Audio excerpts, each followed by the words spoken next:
แหล่งข้อมูลใหม่ๆได้ถูกพัฒนาขึ้นรวมทั้งการสำรวจการจัดการขี้เหงื่อของครัวเรือนในระดับชาติเทื่อทำอิฐและการเสริมสร้างระบบการเก็บข้อมูลทางด้านบริหารและอื่นๆ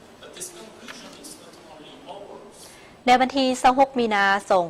2026 คณะกวดการศูนย์กลางภาคและองค์การกวดการแห่งรัฐได้จัดพิธีประกาศการยกย้ายและออกพักการรับอุดหนุนบำนาญของพนักงานนำพาคุ้มครอง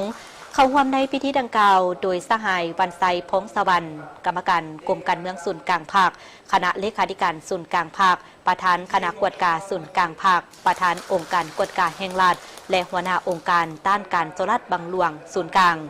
ในพิธีต่างหน้าคณะจะตั้งศูนย์กลางภาคได้ขึ้นผ่านคำสั่งของกลุ่มการเมืองศูนย์กลางภาคว่าด้วยการยกย้ายพนักงานนำพาขั้นสูงไปรับหน้าที่ใหม่มติตกลงของคณะเลขาธิการศูนย์กลางภาคว่าด้วยการอนุมัติให้พนักงานนำพาขั้นสูงออกพักการรับอุดหนุนบำนาญจากนั้นสหายวันไซพงศวรรณก็ได้ให้เกียรติมอบคำสั่งของกลุ่มการเมืองศูนย์กลางภาคว่าด้วยการยกย้ายให้พนักงานการนำขั้นสูงให้แก่สหายวิไลวรรณพุทธาคำกรรมการศูนย์กลางภาครองประธานคณะกวดการศูนย์กลางภาครองประธานองค์การกวดการแห่งรัฐรองหัวหน้าองค์การต้านการโจรบางหลวงศูนย์กลางไปรับหน้าที่ใหม่อยู่คณะจัดตั้งศูนย์กลางภาคและมอบมติขอตกลงให้แก่สหายบัวลภาบ่าววงเพชรรองประธานคณะกวดการศูนย์กลางภาครองประธานองค์การกวดการแห่งรัฐรองหัวหน้าองค์การต้านการโจรบางหลวงศูนย์กลางและสหายไซคำอุ่นมีไซรองประธานคณะกวดการศูนย์กลางภาครองประธานองค์การกวดการแห่งรัฐรองหัวหน้าองค์การต้านการโจรบางหลวงศูนย์กลางออกพักการรับอุดหนุนบำนาญพร้อมนั้นก็มีคณะกลุ่มอีกจำนวนหนึ่งออกพักการรับอุดหนุนบำนาญ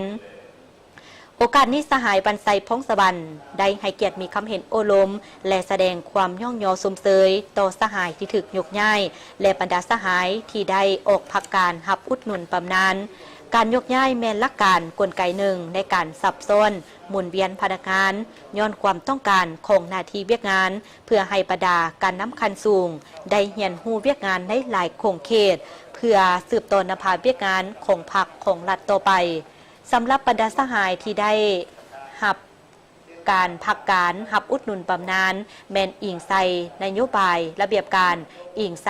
อายุเกษียณมาฮอดปัจจุบันแมนฮอดอายุเกษียณพักพรหับอุดหนุนบำนาญก็ต้องได้ปฏิบัติตามระเบียบการซึ่งเป็นนโยบายของภาครัฐที่มีต่อพนักงานที่ได้ปฏิบัติหน้าที่เวียกงานจนได้รับผลสำเร็จสำหรับสหายที่ถูกยกย้ายนั่นระยะที่ผ่านมาสหายก็ได้ทุ่มเทสติปัญญาในการประกอบส่วนจัดตั้งปฏิบัติเวียกงานกวดกาเป็นผู้หนึ่งที่มีความบุกบืนห้าวหันปฏิบัติหน้าที่ถึงว่าสหายได้ยกย้ายไปรับหน้าที่ใหม่ก็ยังจะได้สืบต่อประสานสมทบกันในการปฏิบัติหน้าที่เวียกงานของพรรครัฐตื่มอีก